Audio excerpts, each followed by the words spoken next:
I find it a little difficult to say what the subject matter of this seminar is going to be, because it's too fundamental to give it a title. I'm going to talk about what there is.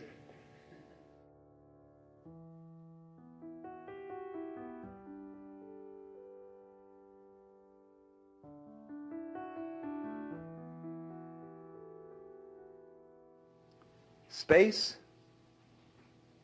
you see, is not just nothing. If I could magnify my hand to an enormous degree so that you could see all the molecules in it, I don't know how far apart they would be, but it seems to me they would be something like tennis balls in a very, very large space. And you'd look, when I moved my hand like this, and say, for God's sake, look at all those tennis balls. They're all going together. Crazy. And there are no strings tying them together. Isn't that queer?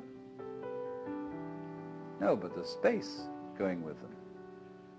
And space is a function of, or it's an inseparable aspect of, whatever solids are in the space.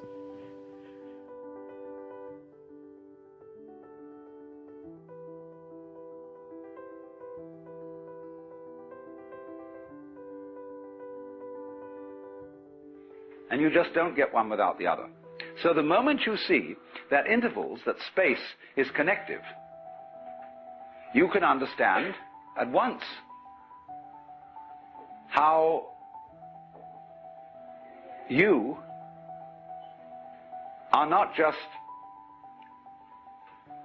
to be exclusively defined as a flash of consciousness that occurs between two eternal darknesses, which is the popular common sense view which Western man has of his own life.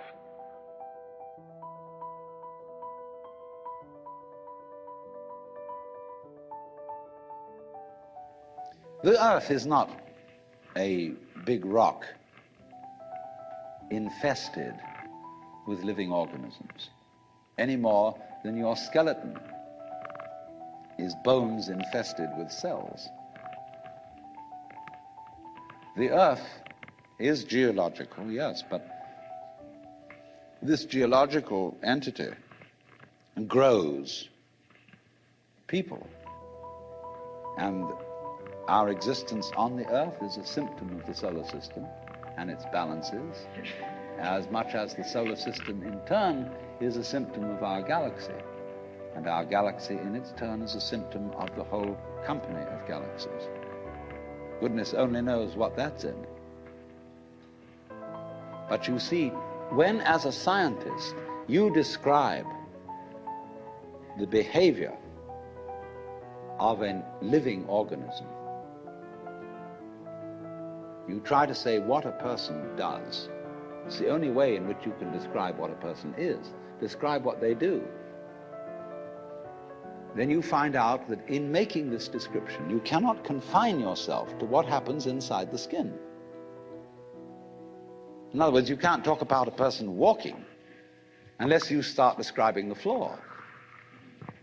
Because when I walk, I don't just dangle my legs in empty space. I move in relationship to a room. And so in order to describe what I'm doing when I'm walking, I have to describe the room. I have to describe the territory. So in describing my talking at the moment, I can't describe this just as a thing in itself, because I'm talking to you. And so what I'm doing at the moment is not completely described unless your being here is described also. So if that is necessary, if, in other words, in order to describe my behavior, I have to describe your behavior and the behavior of the environment, it means that we've really got one system of behavior. That what I am involves what you are. I don't know who I am unless I know who you are.